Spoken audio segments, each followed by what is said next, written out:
Hi viewers, welcome to our channel. ప్రస్తుతం మనతో పాటు సీనియర్ జర్నలిస్ట్ దాము బాలా సార్ అన్నారు. వారితో మాట్లాడారు. నమస్కారం సార్. నమస్తే. సార్, బాహుబలి, త్రిబుల్ ఆర్ లాంటి సినిమాలకు సినిమాటోగ్రాఫర్గా పనిచేసిన సెంథిల్ కుమార్ గారి భార్య నిన్న చనిపోవడం జరిగింది సార్. కొన్ని హెల్త్ ఇష్యూస్ వల్ల అని అంటున్నారు. అది పోస్ట్ కోవిడ్ కాంప్లికేషన్ అంటున్నారు సార్. మరి ఈ పోస్ట్ కోవిడ్ కాంప్లికేషన్స్ అంటే? బాహుబలే కాకుండా రాజమౌళి ఆల్మోస్ట్ ఇప్పటివరకు అన్ని సినిమాలకు కూడా కేకే సెంథిల్ కుమార్ తనే కెమెరా వర్క్ చేశాడు. ఇప్పుడు మహేష్ బాబు సినిమాకు మాత్రం తను చేయలేదని చెప్తున్నారు. సో వాళ్ళ భార్య, ఆమె పేరు రూహి, ఆమె పోస్ట్ కోవిడ్ కాంప్లికేషన్స్తో కిమ్స్ హాస్పిటల్లో గత కొద్ది కాలంగా ట్రీట్మెంట్ తీసుకుంటూ నిన్న ఈవినింగ్ చనిపోయిందని చెప్తున్నారు. సో ఆమెకు ఈరోజు ఫిల్మ్ నగర్ మహాప్రస్థానంలో అంత్యక్రియలు జరుగుతాయి. ఈ సందర్భంగా మనం ఒకటేమో సెంథిల్ కుమార్ అసలు ఆయన కెరీర్ ఏంటనేది ఒక బ్రీఫ్గా చెప్పుకుందాం. దాని తర్వాత లాంగ్ దీన్ని పోస్ట్ కోవిడ్ కాంప్లికేషన్స్ అంటే ఏంటి, దాని మీద రీసెర్చ్ ఎలా ఉంది అనేది మాట్లాడదాం.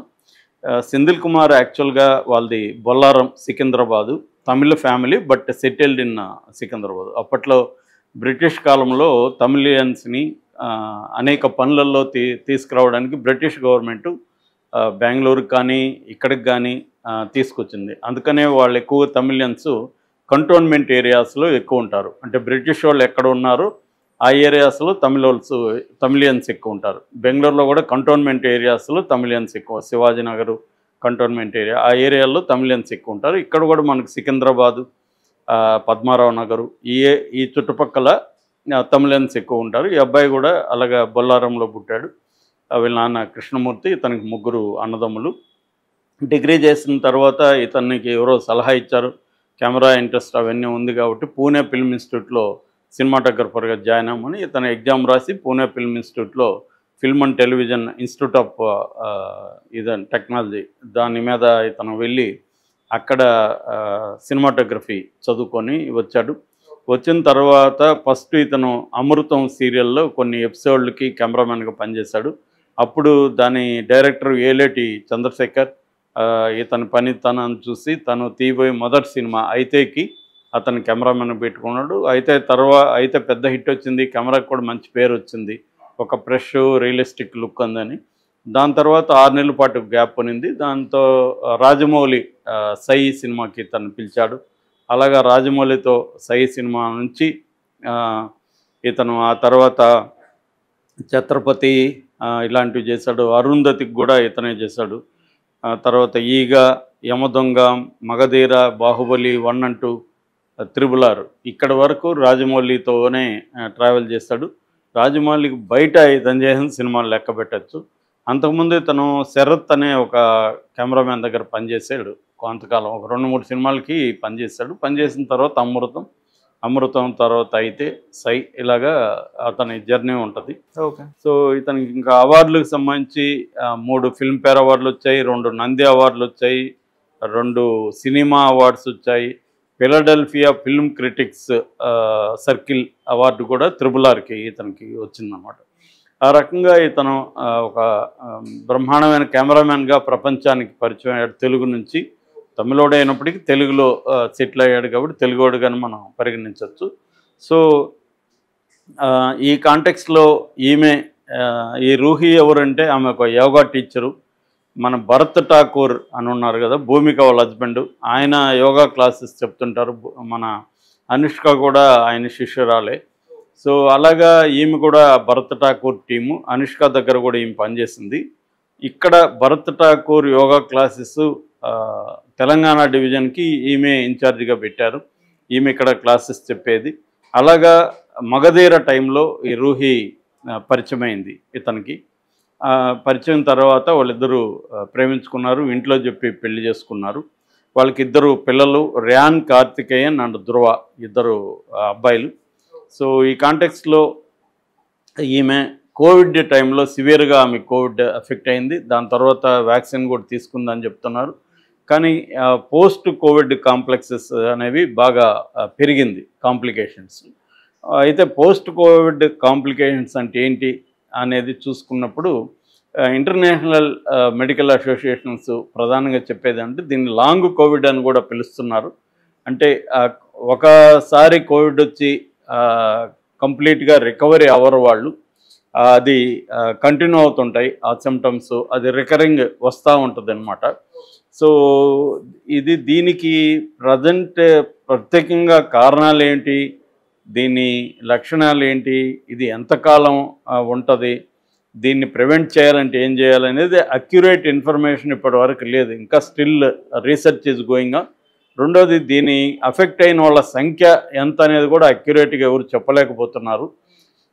ఎందుకంటే మామూలు హెల్త్ కండిషన్స్ ఆరోగ్యం బాగా ఉన్న వాళ్ళకి కోవిడ్ అటాక్ అయినప్పుడు అది కూడా ఏ స్థాయిలో అటాక్ అయింది, ఎంత డిగ్రీస్లో కోవిడ్ అటాక్ అయింది, ఇవన్నీ కూడా కన్సిడరబుల్లో ఉన్నమాట. సో ఈ కాంటెక్స్లో ఏంటంటే జనరల్గా ఆటో ఇమ్యూన్ డిసీజెస్ అనేవి బాగా పెరుగుతాయని చెప్తున్నారు.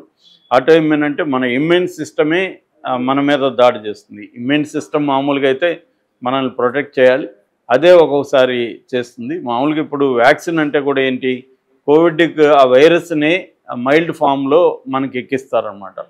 సో అది బాడీ మనకి దానికి అలవాటు అవ్వడం వల్ల కోవిడ్ వచ్చినా కూడా అది ఆటో ఇమ్యూన్ సిస్టమ్ ఉంటుంది కాబట్టి ఫైట్ చేస్తుంది. సో కానీ ఒక్కోసారి అదేం చేస్తుందంటే మన బాడీలోని ఆర్గాన్స్ మీద చేస్తుంది. ప్రధానంగా పోస్ట్ కోవిడ్ సిమ్టమ్స్తో ఈ మధ్య చాలామంది చనిపోతున్నారు ఇండియాలో. సో దీనికి నిన్ననే ఈరోజు మార్నింగ్ కూడా న్యూస్ చూశాను, 9 ఏళ్ల పిల్లవాడు గుండెపోటుతో చనిపోయాడని. సో ఇటువంటి బాగా ఇంతకుముందు మనం చిన్నపిల్లలు గుండెపోటుతో చనిపోవడం ఎక్కువ వినేవాళ్ళం కాదు. ఈ స్త్రీలు కూడా గుండెపోటుతో చనిపోవడం అనేది చాలా కంపారిటివ్లీ తక్కువ ఉంటుంది. కానీ ఈ మధ్యకాలంలో బాగా పెరుగుతుంది, ఇది చిన్నపిల్లలు కూడా హార్ట్ అటాక్ పెరుగుతుంది.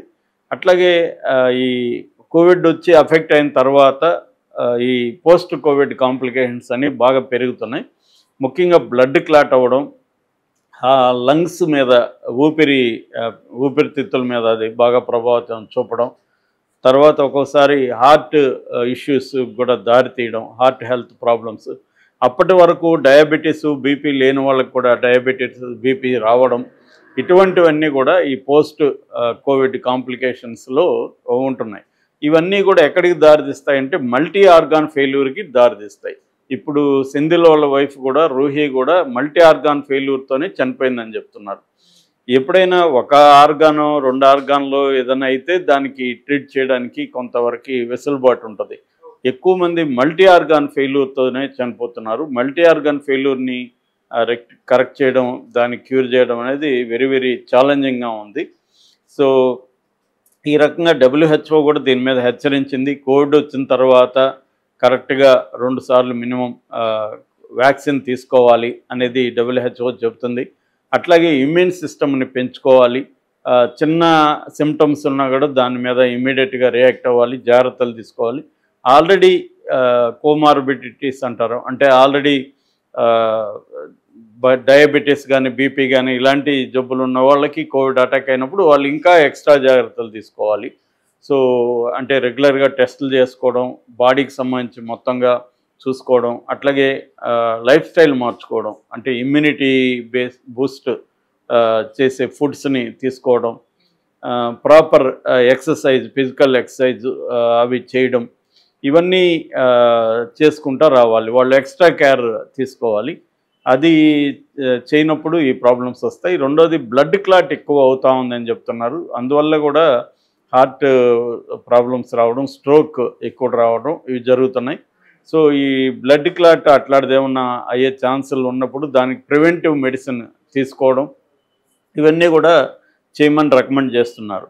సో ఎందుకంటే దీని మీద ఇంకా రీసెర్చ్ ఆన్గోయింగ్ నడుస్తూనే ఉంది కాబట్టి క్లియర్గా మనకి ఫిక్స్డ్గా ఇది మీకు ఇలా ఉంటుంది ఇలా ఉంటుంది అని చెప్పే పరిస్థితి లేదు. బ్రాడ్గా నేను ఇందాక చెప్పిన లక్షణాలు ఉంటాయి పోస్ట్ కోవిడ్లో. అల్టిమేట్గా మల్టీ ఆర్గాన్ ఫెయిల్యూర్ అనేది ఇంపార్టెంట్ అనమాట, అది జరుగుతుంది. అందుకని మెడికల్గా టెస్టులు చేసుకోవడం, జాగ్రత్తగా చూసుకోవడం, తర్వాత ఇమ్యూన్ సిస్టమ్ని పెంచుకోవడం, మనకు ఆల్రెడీ కోమార్బిడిటీస్ ఉంటే వాటికి సంబంధించి మెడికల్గా మందులు తీసుకోవడం, regular food, diet and exercise ఈ రెండింటిని బ్యాలెన్స్ చేసుకోవడం, ఇది మ్యాక్సిమం అవాయిడ్ చేయొచ్చు. కోవిడ్ వచ్చి తగ్గిపోయింది కదా, మనం నవ్వు ఆల్ రైట్ మనం వ్యాక్సిన్లు తీసుకున్నాం అనే కేర్లెస్గా అయితే ఉండకూడదు.